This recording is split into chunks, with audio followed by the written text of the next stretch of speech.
Good morning बच्चों, क्या हाल चाल। आज हम एच टेट पीजीटी कॉमर्स 2020 के क्वेश्चन पेपर को अच्छे से सॉल्व करेंगे, जिससे आपको जो भी कंफ्यूजन है वो क्लियर हो जाएगी। लेकिन उससे पहले आप ये कोट जरूर पढ़िए। विश्वास वह शक्ति है जिससे उजड़ी हुई दुनिया में प्रकाश लाया जा सकता है। अगर आप अपने ऊपर बिलीव रखते हो तो तभी तो आप कुछ ना कुछ हासिल कर पाओगे अपनी लाइफ में। तो हमेशा अपने ऊपर बिलीव रखना बहुत जरूरी होता है, क्योंकि कभी आप जब काम करते हो कभी मोटिवेट होते हो, कभी डीमोटिवेट होते हो। लेकिन जब आप कॉन्टिन्यूस काम करते रहते हो, क्योंकि कोई भी इंसान ऐसे तो नहीं होता है कि बिल्कुल उसकी लाइफ इस तरीके से चलती रहे।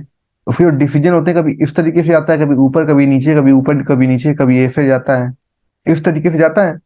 तो उसे अपने ऊपर बिलीव रखना है और कॉन्टिन्यूसली काम करते रहना है, तभी वो अपने एम पर पहुंच पाएगा।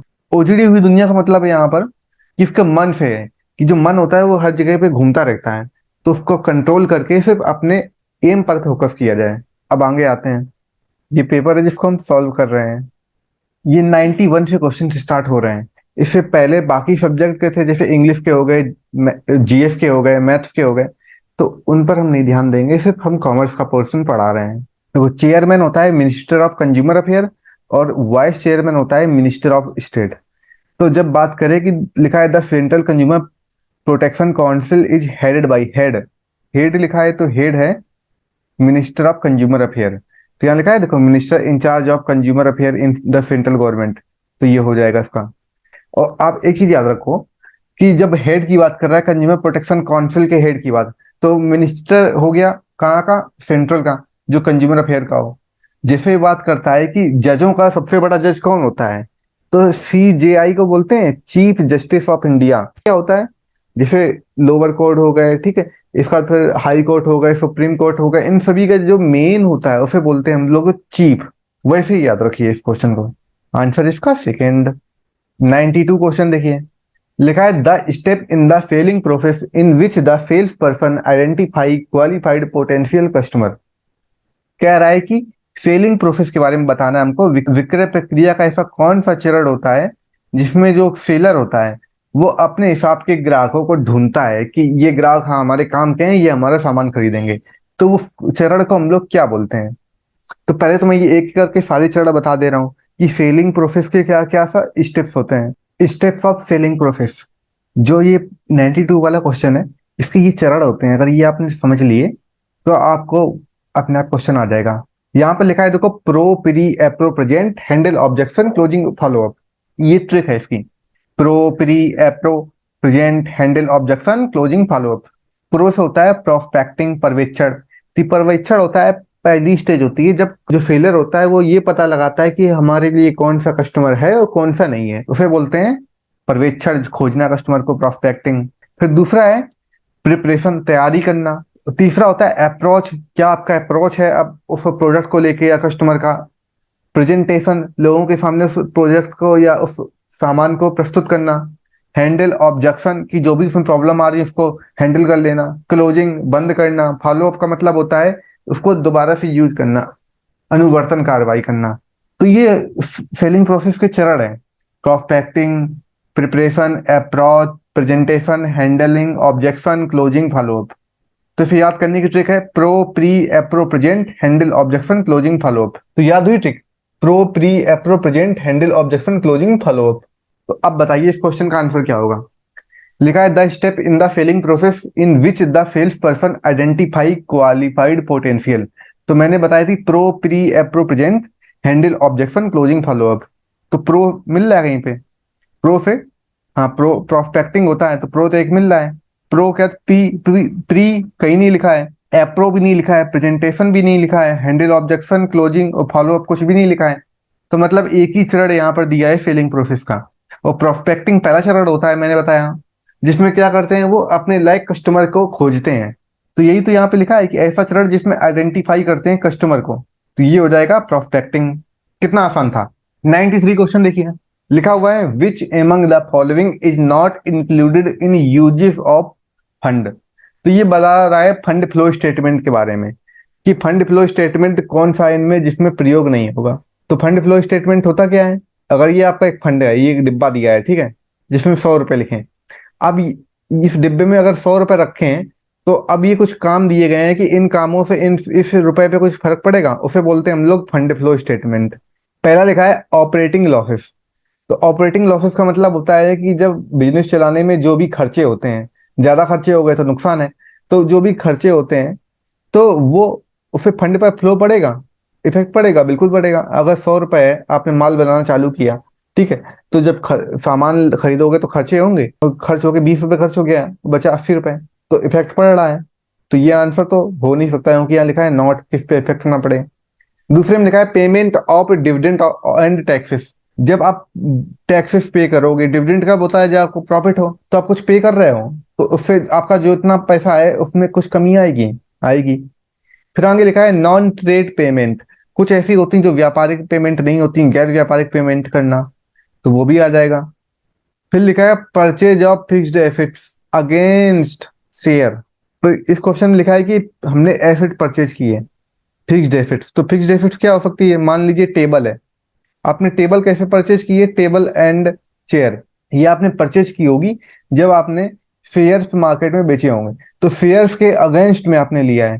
तो एक चीज देखो कम हुई है, शेयर कम हुए हैं, और दूसरा क्या, एसेट बढ़ गई है। तो एक चीज कम हुई, एक चीज बढ़ी है, तो इसका मतलब है फंड पर कोई भी इफेक्ट नहीं पड़ रहा है, तो नो इफेक्ट पड़ेगा फोर्थ ऑप्शन पे। 93 में एक और चीज याद रखिए, जो फंड फ्लो का, फंड के बारे में पूछा गया था कि फंड पर किस में फर्क पड़ेगा, तो फंड फ्लो का मतलब है यहाँ पर वर्किंग कैपिटल से है। वर्किंग कैपिटल क्या बताती है, वर्किंग कैपिटल का मतलब होता है कि काम करने की जो भी कैपिटल है उसे बोलते हैं वर्किंग कैपिटल, तो उस पर इफेक्ट पड़ेगा। तो 3 से इफेक्ट पड़ रहा था, चौथे से नहीं पड़ रहा था। 94 में लिखा है the combination of inflation and recession. Inflation और रिसेशन दोनों को जोड़ दो, क्या बनेगा, उसको बोलते हैं स्टैगफ्लेशन, या तो मुद्रास्फीति जनित मंदी। देखो मुद्रास्फीति है ये नंबर 1, और दूसरा है मंदी, दोनों को जोड़ दिया तो मुद्रास्फीति जनित मंदी हो गया। पहले तो ये बताना चाहिए इन्फ्लेशन क्या होता है। इन्फ्लेशन तब कहते हैं जब चीजों के प्राइस बहुत ज्यादा बढ़ जाते हैं, उसको बोलते हैं इन्फ्लेशन। रिसेशन क्या होता है, रिसेशन का मतलब होता है जब अनएम्प्लॉयमेंट होता है, अनएम्प्लॉयमेंट हो तो उसे रिसेशन बोलते हैं। और जब इन्फ्लेशन का मतलब होता है प्राइस बहुत बढ़ जाते हैं, और प्राइस बढ़ते हैं तो जब, तो कंपनी के पास पैसा बहुत आएगा, तो इन्फ्लेशन में एम्प्लॉयमेंट बढ़ता है।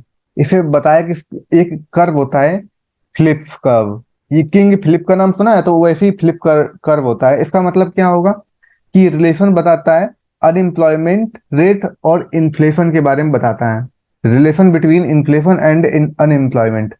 तो रिलेशन जब बताओगे फ्लिप्स कर्व में, किसका होता है relation, relation between unemployment and inflation.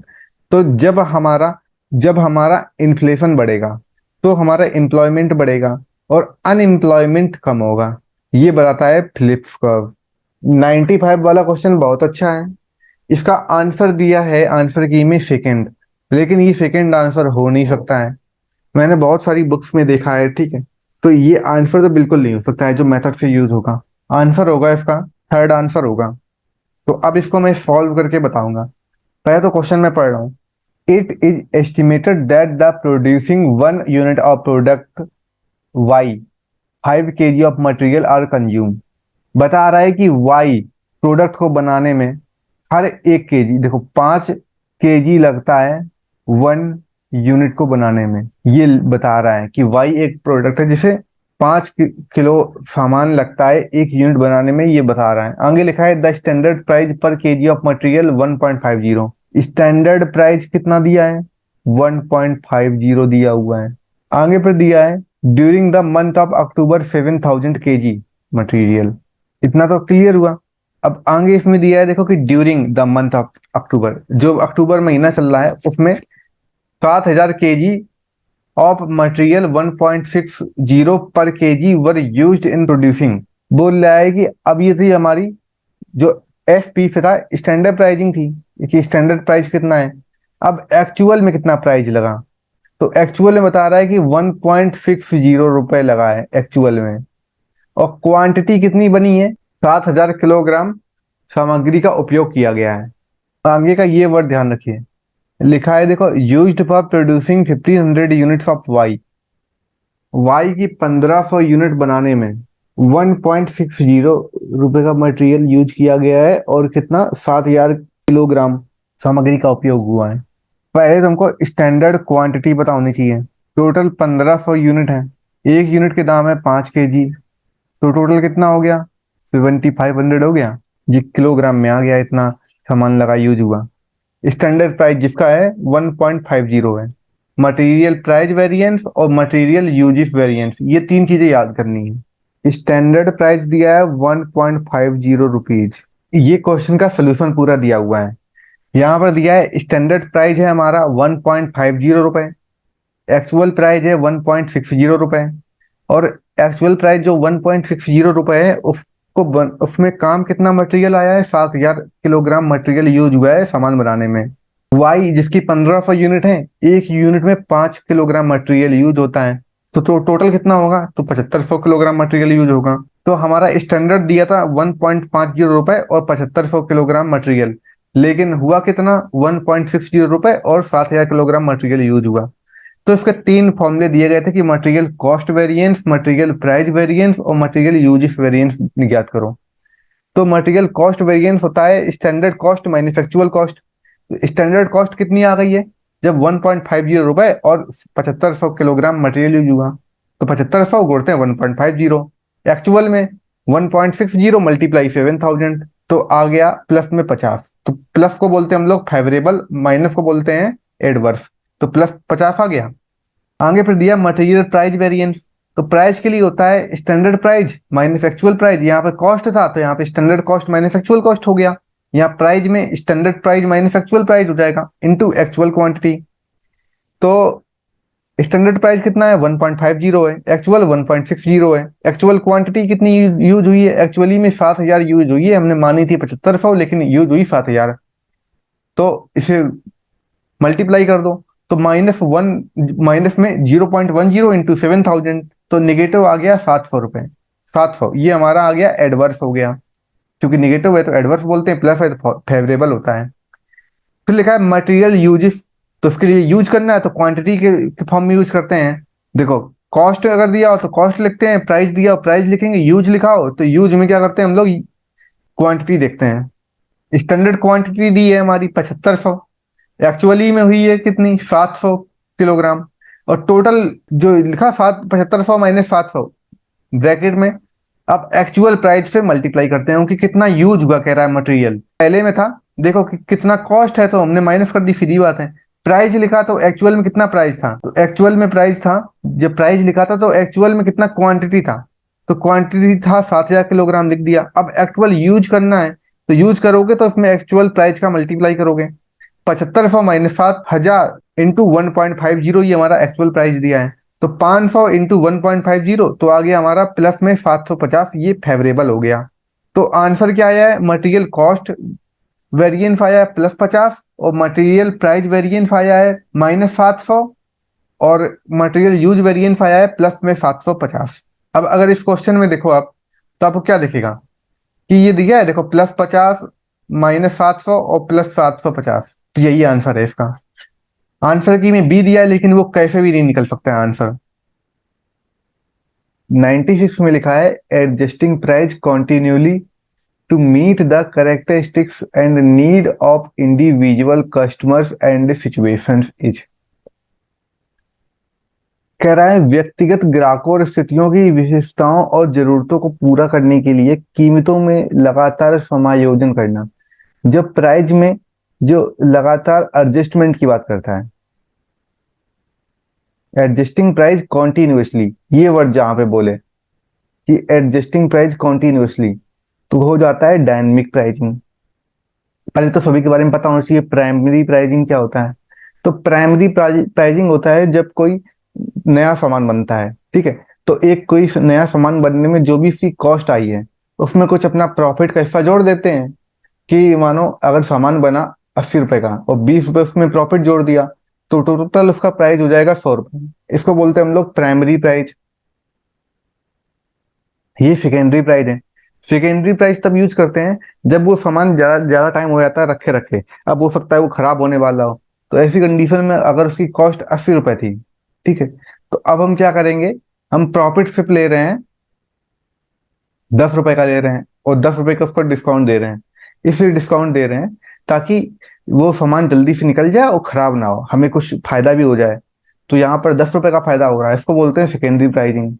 Secondary में कम फायदा होता है क्योंकि उसे सामान निकालना होता है, प्राइमरी में ज्यादा फायदा होता है क्योंकि वो नया प्रोडक्ट होता है। और इलास्टिसिटी ऑफ डिमांड, तो इलास्टिसिटी ऑफ डिमांड का फॉर्मूला होता है डिमांड अपॉन में प्राइस। प्राइस के चेंजमेंट होने पर डिमांड में क्या फर्क पड़ता है, उसको बोलते हैं हम लोग इलास्टिसिटी ऑफ डिमांड। यहाँ पर बात कर रहा है डायनेमिक प्राइसिंग की। तो गतिशील मूल्य निर्धारण का मतलब होता है कि जब कस्टमर है, ठीक है, कस्टमर के हिसाब से जब प्राइस में चेंजमेंट किया जाता है उसे बोलते हैं डायनेमिक प्राइसिंग। जैसे आपको ये पता होगा कि कुछ कंपनियां होती हैं, जैसे कस्टमर की जैसी डिमांड होती है, ठीक है, इस टाइम डिमांड ज्यादा है तो कंपनियों ने अपने उस हिसाब से प्राइस आगे पीछे कर लिए। अगर इसका एग्जाम्पल समझना हो तो एग्जाम्पल हो जाएगा, जैसे एयरप्लेन एरोप्लेन की कंपनियां होती हैं, वो क्या करती हैं कि जब न्यू ईयर आता है 1 जनवरी के टाइम, तो उस समय अपनी जो प्लेन्स होते हैं उनके टिकट के प्राइस ज्यादा कर देती है, क्योंकि उस टाइम डिमांड ज्यादा होती है। डिमांड ज्यादा होने का रीजन होता है कि लोग न्यू ईयर सेलिब्रेट करने के लिए अलग अलग जगह जाते हैं, तो उस टाइम उनकी डिमांड ज्यादा होती है तो प्राइस महंगे कर दिए जाते हैं कुछ टाइम के लिए। तो ये डायनेमिक प्राइसिंग में आता है। होटल्स होते हैं, तो होटल्स में क्या होता है, जैसे वैलेंटाइन डे का दिन है, ठीक है, तो वैलेंटाइन डे के दिन क्या करते हैं ये लोग प्राइस महंगे कर देते हैं क्योंकि डिमांड ज्यादा होती है, तो डायनेमिक प्राइसिंग में आता है। तो एडजस्टिंग प्राइस कॉन्टिन्यूसली, जब लगातार प्राइस में चेंजमेंट करते हैं तो उसको बोलते हैं हम लोग डायनेमिक प्राइसिंग। ये वेजेस पेमेंट सिस्टम का है। तो यहाँ पर लिखा हुआ है कि रोवर प्लान के बारे में बताना है, इसको फाइंड आउट करना है रोवर प्लान से। तो रोवर प्लान जो होता है वो टाइम बेस्ड पेमेंट करता है। यहाँ पर लिखा हुआ है कि किसी वेजेस रेट है 30 रुपए पर आवर। 1 घंटा काम करने पे जो दिहाड़ी मिल रही है 1 घंटे की, वो मिल रही है 30 रुपए। तो वेजेस रेट कितना हो गया और टाइम कितना लग रहा है। स्टैंडर्ड टाइम का मतलब होता है एक अनुमान लगा लिया जाता है कि इतने घंटे में काम हो जाएगा। अनुमान लगाया गया था 6 घंटे में होगा, लेकिन उसने कर कितने में दिया, एक्चुअली में कितने टाइम में कर दिया। तो एक्चुअल टाइम मतलब वास्तविक समय 4 घंटे में कर दिया।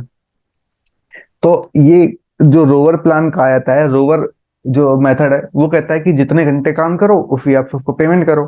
तो काम 4 घंटे में कर दिया और था 6 घंटे काम था, तो उसे बोनस दोगे ना, उसने जब जल्दी कर दिया। तो बोनस का फॉर्मूला होता है इसमें स्टैंडर्ड टाइम माइनस का एक्चुअल टाइम। तो स्टैंडर्ड टाइम था 6 घंटे, एक्चुअल था 4 घंटे, तो बोनस मिलेगा 2 घंटे का। अब हमको बोनस का अमाउंट फाइंड आउट करना है। Find out wages plus bonus amount. हमने एक्चुअल में कितना काम किया, कितने घंटे काम किया होगा, तो काम किया हमने 4 घंटे। 4 घंटे काम किया और 1 घंटे का रुपया मिल रहा है 30 रुपए, तो टोटल कितना हो गया, 120 रुपए हो गया। अब ये तो हो गया हमारे 4 घंटे का, अब बाकी बोनस भी तो दोगे जब 2 घंटे तुमने जल्दी कर लिया है। तो बोनस का ये फॉर्मूला होता है। तो 2 घंटे के हिसाब से करोगे तो 2 घंटे आपने टाइम जल्दी किया था तो 2 घंटे का मिलना चाहिए, और आपको टोटल कितना रुपया मिला है अभी तक, 120 रुपए मिला है। और बाकी टाइम था टोटल जो रखा था मालिक ने 6 घंटे का रखा था, आपने 2 घंटे पहले कर लिया काम, तो इसको अब कर दो तो 40 रुपए आ जाएगा। तो टोटल मिल रहा है उसको 160 रुपए, उसकी वेजिस हो गई। समझ में आया। यहाँ पर क्वेश्चन कुछ भी नहीं था। ये रोवर प्लान का मेथड होता है जो बताता है कि समय के अनुसार मजदूरी मिले, और फॉर्मूला इसका होता है bonus equal to standard time minus का एक्चुअल टाइम। टाइम दिया था कि कहा गया था 6 घंटे में आपको काम करना है, लेकिन आदमी बहुत फुर्तीला था, उसने 4 घंटे में काम कर दिया। तो जो 2 घंटे जल्दी किया है तो उसका कुछ ना कुछ उसको तो देना पड़ेगा इनाम। तो इनाम देने के लिए बता रहे हैं। तो पहले तो उसका 4 घंटे की जो काम किया है उसने, तो कितना वेजेस उसको मिलेगा, 4 घंटे और 1 घंटे का 30 रुपए था, तो 120 रुपए ये मिल रहा है। अब इसके बाद फिर क्या हुआ, हमको 120 तो मिल गया। अब हमको ने जो 2 घंटे बचा लिया है तो उसका भी तो देखना पड़ेगा। तो टोटल वेजेस थी हमारे पास 120 रुपए, और टोटल जो घंटे बचा है वो 2 थे, और इसके बाद जो दिए थे कंपनी ने वो 6 घंटे दिए थे, तो 6 से डिवाइड कर दिया, तो हमारा 40 रुपए आ गया ये बोनस का अमाउंट। दोनों को जोड़ा तो इतनी टोटल उसको वेजेस मिलेगी 160 रुपए की। तो आंसर बी है। 98 में लिखा है which among the following is a long term solvency ratio.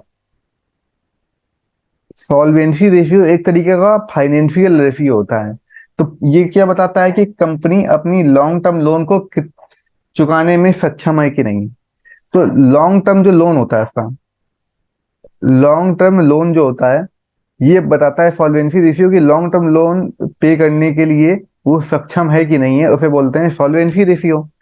Mostly तीन तरीके के फाइनेंशियल जो रेशियो होते हैं, तीन तरीके के रखे आते हैं रेशियो।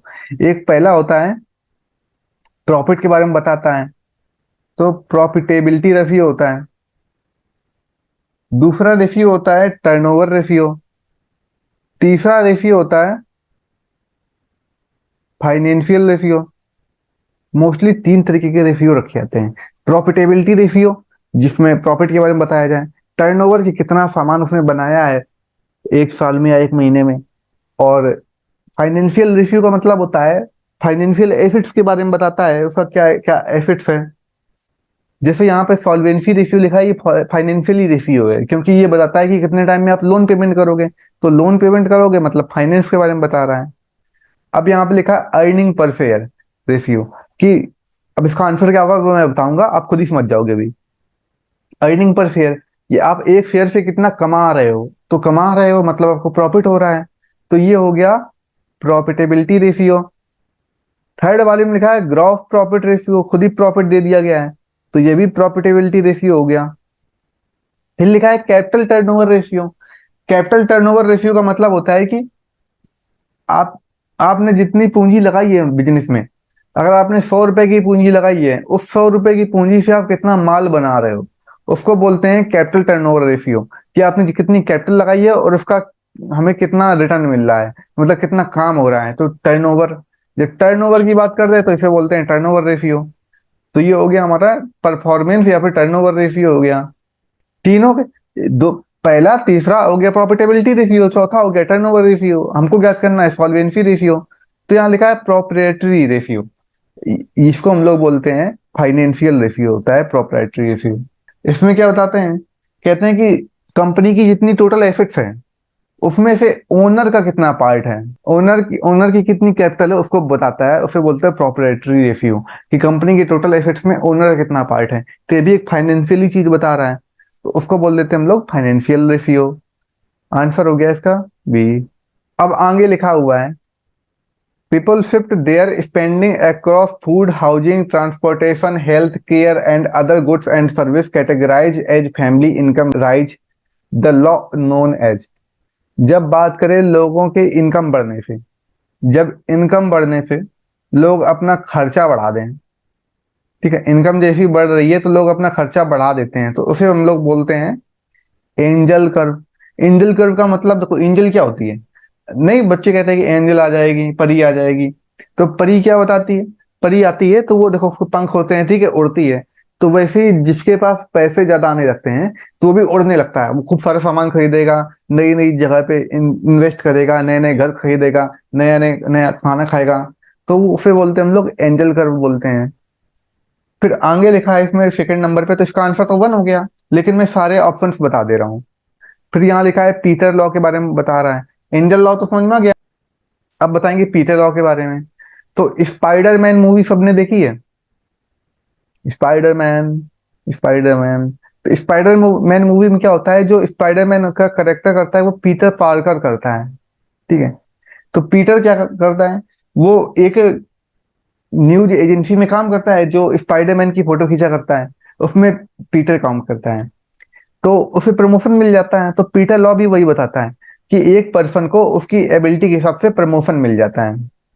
एक टाइम ऐसा आता है कि उसकी एबिलिटी कम हो जाती है। मानो यहाँ पर 4 पोस्ट हैं, ये इस तरीके से हैं, ठीक है। ये टॉप की पोस्ट है, फिर इससे कम की, इससे कम की, इससे कम की। पीटर यहाँ पर है डी नंबर पे है, उसको उसके टैलेंट की वजह से सी नंबर पोजीशन मिल गई, ठीक है। उसने थोड़ी और पढ़ाई की है तो उसको बी नंबर पोजीशन मिल गई। लेकिन जरूरी नहीं कि ना कि उसको ए भी पोजीशन मिल जाए, क्योंकि उसके लिए बहुत ही ज्यादा वेल ट्रेंड पर्सन चाहिए होगा, बहुत ही एक्सपीरियंस पर्सन चाहिए होगा, उसने कहीं और भी काम किया, उसके पास कई सारी डिग्री हो, तो उस हिसाब से मिलती है पोजीशन। तो ऐसा नहीं है कि एक इंसान जो नीचे से हो, उसको टॉप पर पहुंचा दिया जाए। उस तो पीटर लॉ बताता है कि हर इंसान को उसकी योग्यता के अनुसार प्रमोशन मिलता है, लेकिन एक टाइम बाद उसकी योग्यता कम पड़ जाती है और दूसरी पोस्ट बड़ी होती है, तो उसको प्रमोट नहीं किया जाता है। फिर आगे आता है राइट लॉ। तो राइट लॉ का मतलब होता है अधिकार के बारे में बता रहा है, अपने राइट्स के बारे में, तो ये तो अलग चीज है। जॉन लॉ लिखा है, तो जॉन लॉ से संबंधित कोई इसका वर्ड मिला ही नहीं मुझे, तो जॉन से कुछ नहीं। तो एंजल को अब समझ में आ गया इसका, कि जब लोगों की इनकम बढ़े तो लोगों के पंख निकल जाते हैं खर्च करने के लिए, उसे बोलते हैं एंजल लॉ। 100 में लिखा है the relationship between tax rate and the amount of tax revenue collected is. कह रहा है कि हमको रिलेशन, संबंध बताना है टैक्स और टैक्स रेवेन्यू के बीच में। 4 ऑप्शन दिए हैं। पहला दिया लॉ ऑफ डिमिनिशिंग रिटर्न। तो देखो ये प्रोडक्शन का टॉपिक है, प्रोडक्शन फंक्शन का टॉपिक है। प्रोडक्शन फंक्शन में क्या बताया जाता है, इसमें देखो लॉ ऑफ डिमिनिशिंग रिटर्न तीन होते हैं। एक लॉ ऑफ कांस्टेंट रिटर्न, एक होता है लॉ ऑफ इंक्रीजिंग रिटर्न, एक होता है लॉ ऑफ डिमिनिशिंग रिटर्न। जब डिमिनिशिंग की बात करता है तो उसमें कहते हैं जो टोटल प्रोडक्शन होगा वो घटती हुई रेट से बढ़ेगा, तो एवरेज प्रोडक्शन और मार्जिनल प्रोडक्शन अपने आप वो घट जाएंगे। इसको बोलते हैं हम लोग लॉ ऑफ डिमिनिशिंग रिटर्न। तो ये टैक्स से संबंधित तो है ही नहीं, तो इसको तो आप हटा ही दो। फिर आगे लिखा है देखो कीन्स कर्व। कीन्स हमारा जो होता है ट्रेड साइकिल से रिलेट करता है। ये बताता है कि शॉर्ट टर्म में सप्लाई फिक्स होती है। अगर कभी रिसेशन आ जाए, ठीक है, और लोगों के पास पैसे कम हो, कंपनियां बंद हो रही हो, ऐसी कंडीशन में सरकार को हस्तक्षेप करना पड़ता है। तो सरकार को रुपए इन्वेस्ट करना पड़ता है ताकि बिजनेस दोबारा से चल सके। उसे बोलते हैं कीन्स थ्योरी, क्योंकि ये बताता है कि जब सरकार इन्वेस्ट करेगी तो फिर क्या होगा, दोबारा से मार्केट ठीक हो जाए, चालू हो जाएगा। तो कीन्स का जो ये कीन्स थ्योरी थी, ये बताती है, कीन्स की रोजगार सिद्धांत है जिसको हम लोग बोलते हैं, कि शॉर्ट टर्म में सप्लाई फिक्स रहती है और सरकार को इन्वेस्टमेंट करना चाहिए। ये कीन्स थ्योरी हो गई। इनडिफरेंस कर्व, इनडिफरेंस कर्व बताता है दो वस्तुओं के संयोग के बारे में बताता है जिसमें कंज्यूमर को मैक्सिमम सेटिस्फेक्शन मिले। तो इनडिफरेंस कर्व होता है दो प्रोडक्ट हैं ए और बी, उन दोनों के बीच में बताएगा कि किससे कस्टमर को ज्यादा सेटिस्फेक्शन मिलेगा, उसे बोलते हैं तटस्थता वक्र, इनडिफरेंस कर्व। ये दोनों एक दूसरे को भी टच नहीं करते हैं। तो तीनों का मतलब समझ में आ गया। लेकिन यहाँ पे बात हो रही है टैक्स रेट और टैक्स रेवेन्यू के कलेक्शन की, तो उसको बोलते हैं हम लोग लाफर कर्व। लाफर कर्व का मतलब होता है जब आप टैक्स कलेक्ट करोगे, हाँ, आपके पास रेवेन्यू आएगा तो आप तो खुशी के मारे चार चांद लग जाएंगे, आप तो हंसते रहोगे, हाँ हाँ हाँ हाँ। तो लाफर, लाफर मतलब लाफ्टर, तो लाफ्टर मतलब हो गया लाफर कर्व। मतलब लाफर कर्व रिलेट करता है टैक्स रेट और टैक्स रेवेन्यू के कलेक्शन से। तो इसका बी आंसर है। 101 में लिखा है a situation in which an economic gain by one country result in an economic loss by another. कह रहा है कि एक कंट्री को अगर प्रॉफिट होता है तो दूसरे को उसी कारण नुकसान होता है। इसे हम लोग बोलते हैं zero sum game. Zero sum game बहुत सिंपल सी बात कहता है, कहता है एक बनेगा हीरो और दूसरा बनेगा जीरो, तो ये जीरो गेम हो गया, जीरो सम गेम हो गया। ये बताता है कि जब एक दो कंट्रियों के बीच में कुछ सामान का आदान प्रदान होता है, तो ऐसे में क्या होता है, एक पर्सन खरीदता है और एक बेचता है। तो जब एक कंट्री जो बेचेगी उसको तो प्रॉफिट होगा, और दूसरा जो खरीदती रहेगी तो उसे नुकसान होता रहेगा, क्योंकि उसके यहाँ से सारा पैसा उसके दूसरे कंट्री में जाता रहेगा। आंसर हो गया इसका ए। बाकी पार्ट में समझा दे रहा हूँ। जैसे यहाँ लिखा है बैलेंस ऑफ पेमेंट। तो बैलेंस ऑफ पेमेंट क्या होता है, बैलेंस ऑफ पेमेंट का मतलब होता है पैसे को बैलेंस करना। जब एक देश के बीच, एक से दूसरे देश के बीच में जब पैसे का फ्लो होता है तो उसे बोलते हैं बैलेंस ऑफ पेमेंट। जैसे इंडिया और पाकिस्तान है, इन दोनों के बीच में जब ट्रांजेक्शन होता है तो उसमें पैसे का जो फ्लो होता है, उस बैलेंस बैलेंस की पेमेंट करना। जो सामान खरीदा गया था, सामान जब खरीदते हैं उसे बोलते हैं हम लोग जीरो सम गेम, की एक को प्रॉफिट हुआ एक को लॉस हुआ। लेकिन जब उस बैलेंस की जब पेमेंट करते हैं तो उसे बोलते हैं हम लोग बैलेंस ऑफ पेमेंट। फिर आता है बैलेंस ऑफ ट्रेड। तो ट्रेड में क्या होता है, इम्पोर्ट एक्सपोर्ट आता है। तो बैलेंस ऑफ ट्रेड क्या बताता है, कि इंपोर्ट और एक्सपोर्ट के डिफरेंस को बताता है, difference between import and export. फिर आगे लिखा है इकोनॉमिक बैलेंस। तो इकोनॉमिक बैलेंस का मतलब होता है ना बहुत ज्यादा डिमांड और ना बहुत ज्यादा सप्लाई, ना बहुत हाई डिमांड होगी और ना ही बहुत हाई सप्लाई होगी। इकोनॉमिक के हिसाब से, कि जैसी आपकी जेब खर्च है, जैसा आपके पास पैसा है वैसे आप डिमांड करोगे और उतना ही सामान वो बनाएगा जो इंटरप्राइज का ओनर है। क्योंकि वो भी जानता है कि अभी लोगों के पास पैसा कम है, तो ऐसा नहीं कि आप माल बना कर रख दो। तो जैसा उनके पास लोगों के पास पैसा रहता है, उन लोगों के पास पूरे आंकड़े रहते हैं ना कि अगर मानो लोगों के पास ऑन एवरेज 100 रुपए है, तो वो जो प्रोडक्ट बनाएगा वो 40 रुपए तक का बनाएगा, ताकि लोग आराम से ले सकें। तो इसे बोलते हैं इकोनॉमिक बैलेंस। तो ये चारों समझ में आ गए। यहाँ पे बोल रहा था कि एक को फायदा हो एक को नुकसान हो, तो उसे बोलते हैं जीरो सम गेम। 102 नंबर देखिए, लिखा है F S N D classify of materials F stand for. ये एप एस एन डी ये फुल फॉर्म होता है किसका, लिख रहा हूं मैं, fast slow non moving dead item. तो fast slow non moving dead item ये पूरा फुल फॉर्म होता है। यहाँ पे एफ पूछ रहा है, तो एफ का मतलब हो गया फास्ट से। एफ अगर पूछता तो स्लो होता, एन पूछता तो नॉन मूविंग होता, और डेड आइटम का मतलब होता है जो आइटम खराब हो गए हैं। ठीक है, जिन आइटम को आप खर्च नहीं कर पा रहे उन्हें बोलते हैं डेड आइटम। ये फुल फॉर्म तैयार हो गया। एक होता है वेड एनालिसिस, ये क्वेश्चन से रिलेट नहीं है लेकिन मैं बता दे रहा हूं।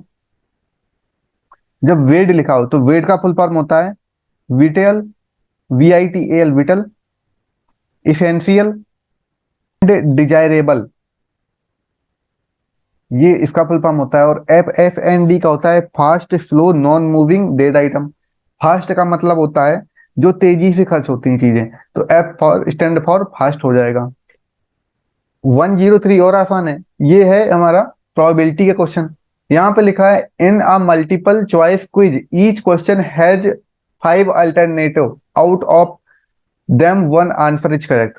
बोल रहा है 5 में से एक सही है, तो सही होने की संभावना या फिर प्रोबेबिलिटी कितनी है। जब 5 में से एक सही है तो 1/5 हो गई।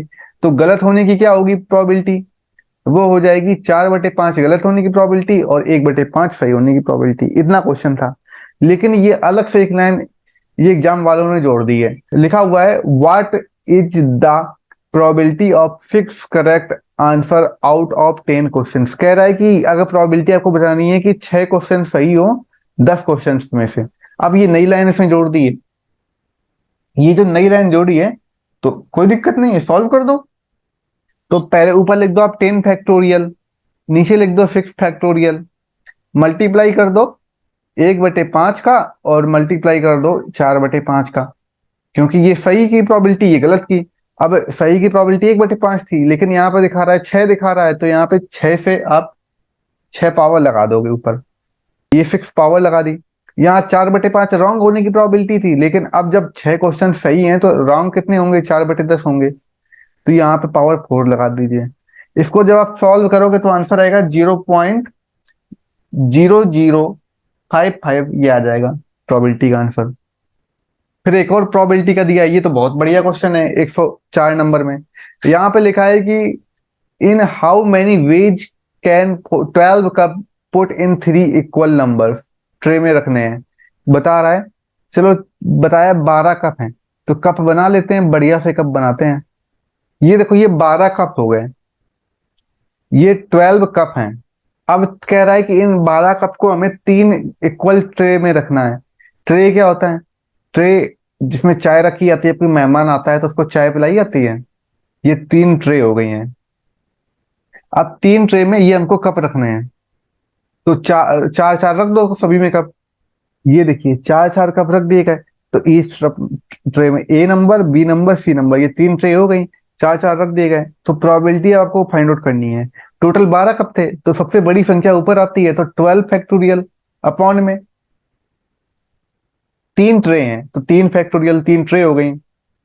हर ट्रे में कितने हैं, 4 4 कप हैं। तो ए में कितने हुए, 4 कप, तो 4 फैक्टोरियल। बी में कितने हुए, 4 कप, तो फिर 4 फैक्टोरियल। सी में कितने हुए, 4 कप, तो 4 फैक्टोरियल फिर से। ये फैक्टोरियल का मतलब होता है कि जो संख्या दी है उसके पीछे की सारी संख्याएं जोड़ दो। जैसे 12 है, मल्टीप्लाई कर दो, 12 है तो 12, फिर 11, फिर 10, फिर 9, फिर 8, फिर 7, फिर 6, फिर 5, फिर 4, फिर 3, फिर 2 और 1। जीरो नहीं रखेंगे, क्योंकि जीरो रखेंगे तो पूरा जीरो हो जाएगा, 1 तक आता है। ये 3 में भी इसे करोगे, 3 गुणते 2 गुणते 1। 4 में क्या करोगे, 4 गुणते 3 गुणते 2 गुणते 1, तो 4 3 2 1 इसी से कट जाएगा, ये कट गया। फिर आगे मल्टीप्लाई करेंगे, 4 गुणते 3 गुणते 2 गुणते 1, फिर यहाँ 4 गुणते, 3 गुणते, 2 गुणते, 1। अब इसे काटोगे पीटोगे तो आंसर आ जाएगा 5775, ये आ जाएगा इसका आंसर, बी नंबर। 105 नंबर में लिखा हुआ है the maximum fare application can be. देखो, कंपनी एक्ट 2013 की बात अब चलती है। इसमें दो कंडीशन होती हैं एप्लीकेशन की। क्या कंडीशन होती है? पहली सेबी बताता है, SEBI security and exchange board of India होता है, और दूसरी बताता है कंपनी एक्ट बताता है। सेबी कहता है कि 25% होना चाहिए इशू प्राइस का, और कंपनी एक्ट कहता है 5% होना चाहिए फेस वैल्यू का। ये दोनों कंडीशन होती है किसके लिए? एप्लीकेशन पर जब शेयर होता है उसके लिए होती है कंडीशन। सेबी कहता है 25%, कंपनी के एक्ट कहता है 5%। तो यहाँ 25% का ही आंसर दिया है? नहीं दिया है, तो सेबी वाला रूल लगेगा नहीं। 5% दिया है? हाँ दिया है, 5% एक नंबर में दिया है। तो फेस वैल्यू का हो चाहे उसको नॉर्मल वैल्यू का हो, बात एक ही होती है। तो एप्लीकेशन पे मैक्सिमम कितनी मनी दी जा सकती है? तो 5% ऑफ नॉर्मल वैल्यू। तो इसका हो जाएगा पहला आंसर। 106 में लिखा है x a minor misrepresenting that he is a major include y to enter into a contract x which। अब अगर x एक पर्सन है और एक y है, ये दोनों हैं, ठीक है, दोनों कैपेबल हैं समान काम करने के लिए, लेकिन x की एज 16 साल है और y की है 25 साल। तो y ने क्या कॉन्ट्रैक्ट में दिखाया है कि x हो गया है 18 साल का, पूरा हो चुका है, 18 से ज्यादा का है, और y 23 साल का है, ये कॉन्ट्रैक्ट में दिखाया है। अब अगर कभी कॉन्ट्रैक्ट, कोई कोई बिजनेस में नुकसान होता है तो अब एक्स को ही पे करना पड़ेगा, लेकिन एक्स निकला दिमाग वाला, वो चला गया कोर्ट। और कोर्ट में जाकर उसने कह दिया कि हम तो सर 16 साल के हैं, इन्होंने 18 साल दिखा कर रखा है, हम तो माइनर हैं, तो हम क्यों लॉस देखें? तो कॉन्ट्रैक्ट वहीं पे बेकार हो जाएगा। तो not liable on the contract हो जाएगा कि उसकी कोई मतलब ही नहीं रहेगा कॉन्ट्रैक्ट का, बी आंसर। इसीलिए कहा जाता है पार्टनरशिप में अगर जो नाबालिग लोग होते हैं, नाबालिग पार्टनर जो 18 से कम के एज के होते हैं, उन्हें सिर्फ लाभ में इसीलिए हिस्सा देते हैं क्योंकि नुकसान में हम दे नहीं सकते हिस्सा।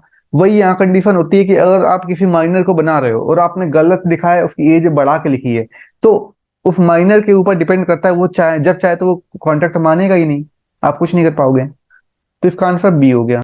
107 नंबर देखिए, लिखा है the PV ratio of firm is 50%। PV ratio का मतलब होता है प्रॉफिट वॉल्यूम रेशियो, कि प्रॉफिट कितना है, तो बता रहा है 50% है। And the margin of safety 40% है। मार्जिन ऑफ सेफ्टी का मतलब होता है, एक लाइन ऐसी है, फॉर्मूला होता है इसका, सेल्स माइनस का break even point. Break even point होता है जहां पर ना तो प्रॉफिट हो ना तो लॉस हो। सेल्स का मतलब होता है पूरा टोटल कितनी बिक्री हुई, मानो 4 रुपए की बिक्री है और 2 रुपए ब्रेक इवन पॉइंट है, तो 2 रुपए का उसको मार्जिन मिला है प्रॉफिट में। तो एक ऐसी लंबी सी लाइन है, यहां तक हमने मान लिया है 2 रुपए में से 1 रुपया मान लिया हमने कि उसका हो गया ब्रेक इवन पॉइंट का, 1 रुपए हो गया प्रॉफिट वॉल्यूम रेशियो का। मार्जिन ऑफ सेफ्टी एक लंबी सी लाइन होती है जो बताती है कि आधे में तो ब्रेक इवन पॉइंट होता है, क्योंकि वहां तक ना तो प्रॉफिट होता है ना तो लॉस होता है। उस पॉइंट ब्रेक इवन पॉइंट की जब आगे जब चलते हैं तब वहां पे प्रॉफिट स्टार्ट होता है। तो मार्जिन ऑफ सेफ्टी 40% दिया है, और किस पे निकलता है? टोटल बिक्री पे निकलता है। टोटल बिक्री है 5 लाख रुपए की, 5 लाख का 40% निकालोगे तो आएगा 2 लाख रुपए। तो 2 लाख रुपए हमारी आ गई मार्जिन ऑफ सेफ्टी। इसका मतलब है अब आगे प्रॉफिट बोल रहा है 50% है, तो 50% प्रॉफिट है, तो मार्जिन ऑफ सेफ्टी 2 लाख रुपए है, तो 2 लाख का 50% निकालोगे कितना आएगा? 1 लाख आएगा। तो प्रॉफिट आ गया हमारा 1 लाख रुपए, मार्जिन ऑफ सेफ्टी आ गई 2 लाख रुपए। अब आपको याद हो, margin of safety equal to होता है सेल्स माइनस का ब्रेक इवन पॉइंट। सेल्स दी है 5 लाख की, मार्जिन ऑफ सेफ्टी 2 लाख है, ब्रेक इवन पॉइंट हमें ज्ञात करना है। तो ब्रेक इवन पॉइंट उधर गया प्लस में हुआ, तो यहाँ बचा 3 लाख। तो ब्रेक इवन पॉइंट हमारा आ गया 3 लाख रुपए। यही क्वेश्चन तो था। मार्जिन ऑफ सेफ्टी का मतलब होता है इसमें sales minus break even point होता है, तो आधे में ब्रेक इवन पॉइंट होगा, आधे में हमारा क्या होगा, उसके आगे प्रॉफिट स्टार्ट होगा। यहाँ पर बता रहा था कि टोटल 5 लाख रुपए का माल है, जिसमें से 40% हमने मार्जिन ऑफ सेफ्टी थी तो घटा दिया, 2 लाख बचा, मतलब काटने के बाद 2 लाख रुपए बचा। प्रॉफिट के लिए बता रहा है 50% है, तो मार्जिन ऑफ सेफ्टी पे हम निकालते हैं प्रॉफिट, 50% निकाला तो 1 लाख आ गया। आंसर अब क्या ज्ञात करना है हमको? आंसर इसमें कहा गया है कि आपको बताना है कि ब्रेक इवन पॉइंट और नेट प्रॉफिट कितना है।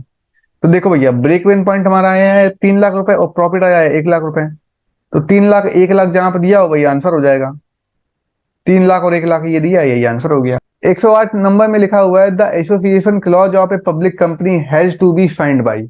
तो पब्लिक कंपनी होती है जिसमें मिनिमम से मिनिमम 7 मेंबर्स होते हैं, तो वही साइन कर सकते हैं, मिनिमम ही मिनिमम। तो 7 पर्सन होने चाहिए, इसका आंसर आ जाएगा सी। ये 109 नंबर देखिए, ये राइटर की डेफिनेशन लिखी हुई है जिसके बारे में बताना है। लिखा है बजट भविष्य की आवश्यकताओं का अनुमान है। A budget is estimate of future needs. फिर आगे लिखा है arranged according to an orderly basis converging some or all the activities of an enterprise for a different period of time. कह रहा है कि जो बजट है वो एक भविष्य का अनुमान है। देखो बजट क्या होता है, बजट एक कहा जाता है जैसे कोई गवर्नमेंट है, ठीक है, वो कहती है कि मेरा इस साल दो फाइनेंशियल ईयर 2023-24 में 5 करोड़ रुपए खर्च होगा। तो उसने पहले से एक अनुमान लगा लिया। उसी कहा गया है कि बजट भविष्य की आवश्यकताओं का अनुमान है जो एक निश्चित अवधि के लिए कुछ और गतिविधियों को सम्मिलित करता है। निश्चित अवधि होती है कि एक पीरियड के लिए बजट बनाया जाता है। तो ये कहा किसने है, ये कहा है हमारा जॉर्ज आर टेरी ने। अब ये कैसे नाम याद रखोगे, इसे आज मैं एक बहुत अच्छे तरीके से बताता हूँ। देखो जॉर्ज लिखा है, जॉर्ज का एक नाम हो गया तो जॉर्ज लिख दिया। आर का मतलब होता है ARE, ऐसे लिख सकते हैं, इसे है कहते हैं आर को। टेरी, टेरी से हो गया टेररिस्ट, इसका मतलब जॉर्ज टेररिस्ट है। क्यों? क्योंकि वो भविष्य के लिए बजट बना रहा है, फ्यूचर के लिए बजट बना रहा है। जब बजट बनाएगा टेररिस्ट है तो फिर ब्लास्ट करना होगा कहीं पे। तो समझ लो जॉर्ज टेररिस्ट है जो मुंबई में ब्लास्ट करने के लिए अभी से बजट बना रहा है। तो इसका आंसर 1 हो गया। कितने अच्छे समझ में आया होगा। 110 नंबर देखिए, लिखा है एक प्रदर्शन मूल्यांकन जिसमें सहकर्मी कर्मचारियों के प्रदर्शन में इनपुट प्रदान करते हैं उसे क्या बोलते हैं? उसको बोलते हैं हम लोग पीर एवोल्यूशन। पहले तो चारों के मतलब समझने। देखो ये पेपर आपको थोड़ा लेंदी लग रहा होगा जरूर, लेकिन मैं लेंदी इसलिए बता रहा हूं क्योंकि मैं चारों ऑप्शन क्लियर करता हूं। जैसे पहला लिखा है परफॉर्मेंस बेस्ड सिस्टम। तो परफॉर्मेंस बेस्ड सिस्टम का मतलब होता है कि अलग अलग स्टैंडर्ड के हिसाब से जब कोई कार्य करता है, जब स्टैंडर्ड कुछ होते हैं, स्टैंडर्ड के अनुसार जब कोई काम करता है तो उसको बोलते हैं हम लोग परफॉर्मेंस बेस्ड सिस्टम या फिर प्रदर्शन आधारित प्रणाली। पीर एवोल्यूशन तो बता ही चुके हैं कि जो आपके साथ सबऑर्डिनेट होते हैं, जो साथी होते हैं, वो और आप कैसा काम कर रहे हैं तो उसको हम लोग देखते हैं। कैसे? जैसे कि यहाँ पे राम है सेम पोस्ट पे, श्याम है सेम पोस्ट पे। अब इन दोनों के काम को देखा गया कि कौन कितना टाइम लगाता है काम करने में और कितना अच्छा कौन काम कर लेता है, तो इसको बोलते हैं पीर एवोल्यूशन। को वर्कर लिखा है जिसका मतलब एक पोस्ट के लोगों के साथ में जब काम देखा है मूल्यांकन किया जाता है। फिर आगे लिखा है पूर्व शर्तें। तो पूर्व शर्तें वो होती हैं कि जब किसी काम को आपको पूरा करना है तो पूरा करने के लिए कुछ पहले शर्तें होती हैं जिनको आप पूरा करोगे तभी वो काम पूरा माना जाएगा। फिर परफॉर्मेंस प्रोग्राम लिखा है।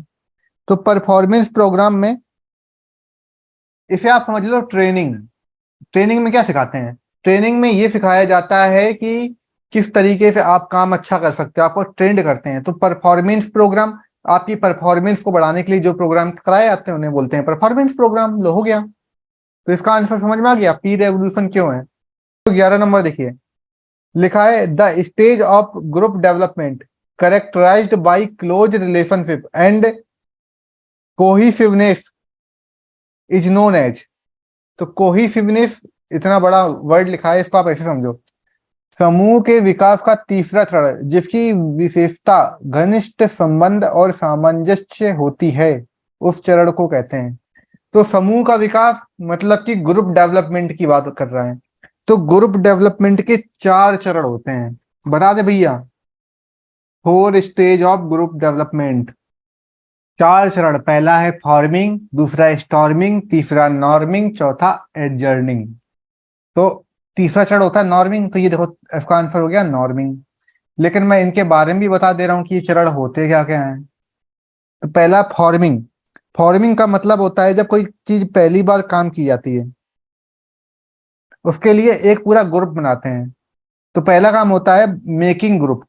स्टॉर्मिंग का मतलब होता है लोगों को काम में बांटना।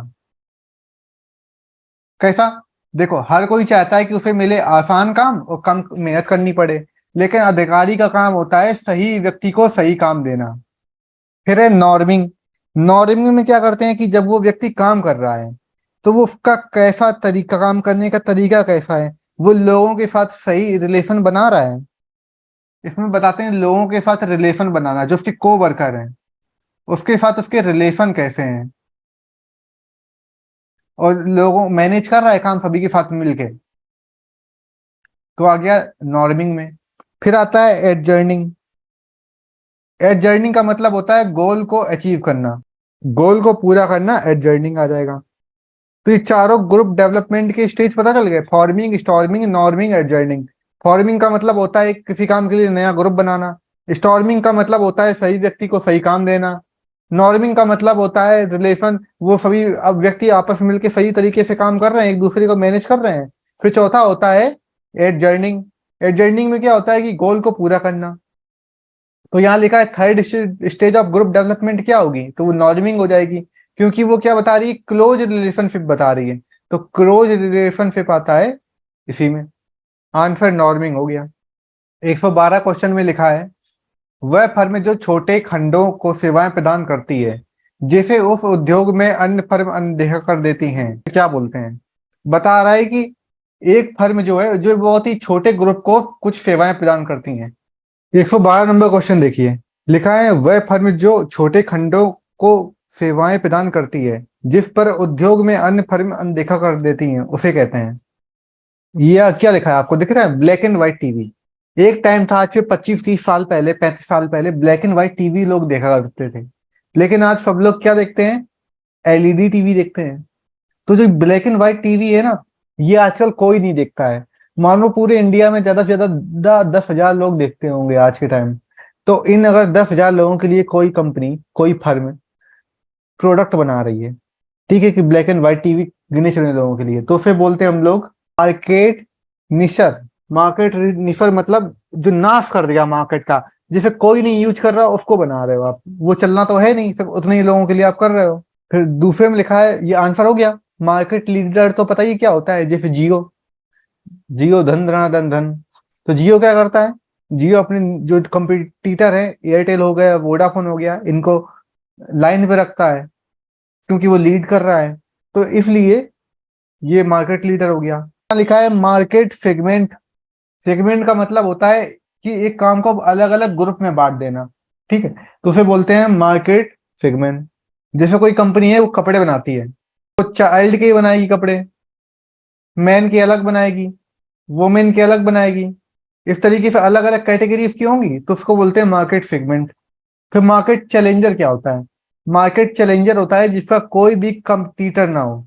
जैसे Google, Google is the boss, तो वैसे ही फेसबुक, फेसबुक बॉस है, तो ये इनका कोई कंपटीटर नहीं होता है। 113 नंबर क्वेश्चन में लिखा हुआ है हमको ज्ञात क्या करना है, अर्निंग यील्ड मेथड से बताना है कि कितना इक्विटी यूज, कैपिटल यूज हुई है। क्षमता अंश पूंजी की लागत बतानी है हमको, ठीक है, कॉस्ट ऑफ इक्विटी कैपिटल। इसे ज्ञात करने के लिए पहले हम पूरा क्वेश्चन पढ़ेंगे क्या लिखा है। लिखा है A limited has issued 2000 equity share of 100 each as fully paid up. बोल रहा है कि शेयर कितने हैं? 2000 हैं। फिर लिखा है एज द रेट 100 ईच, तो 100 रुपए का एक शेयर है, वाज फुली पेड अप। फिर लिखा है the company has earned a profit 20,000 after tax. Tax देने के बाद जो उसको प्रॉफिट हो रहा है वो 20,000 है। प्राइस ऑफ द शेयर 160, तो मार्केट प्राइस है 160। On the on these shares dividend has been paid 8 rupees, तो डिविडेंड है 8 रुपए का। फिर कह रहा है कॉस्ट ऑफ इक्विटी कैपिटल। तो पहले हमें पता है कि शेयर कितने हैं और प्रॉफिट कितना है, तो हम अर्निंग पर शेयर बता सकते हैं। तो अर्निंग पर शेयर ज्ञात करते हैं पहले तो हो जाएगा profit after tax upon equity share, number of equity share. Profit है 20,000, इक्विटी शेयर है 2,000 के, तो अर्निंग पर शेयर आ गया 10 रुपए ईच, मतलब एक शेयर पे आप 10 रुपए कमा रहे हो। अब आपको ज्ञात करना है कॉस्ट ऑफ इक्विटी कैपिटल। तो कॉस्ट ऑफ इक्विटी कैपिटल के लिए पहले पता होना चाहिए आपको कितना डिविडेंड है। तो डिविडेंड कितना है, लिखेंगे डिविडेंड इंटू 100 अपॉन में मार्केट प्राइस। 100 का मतलब है कि शेयर 100 रुपए वाले शेयर थे ना, तो डिविडेंड हम 8 रुपए का दे रहे हैं, 100 रुपीज ईच था और मार्केट प्राइस 160। इसे जब काटेंगे तो आंसर आ जाएगा 6.25। तो ये परसेंटेज में आ जाएगा, क्योंकि यहाँ पे हम परसेंटेज में निकालना है आंसर, देखो परसेंटेज में दिया है इसलिए यहाँ पे 100 से मल्टीप्लाई किया था। तो dividend into 100 upon market price, dividend 8 रुपए का था, मार्केट प्राइस 160 है, निकाला तो 6.25 आ गया।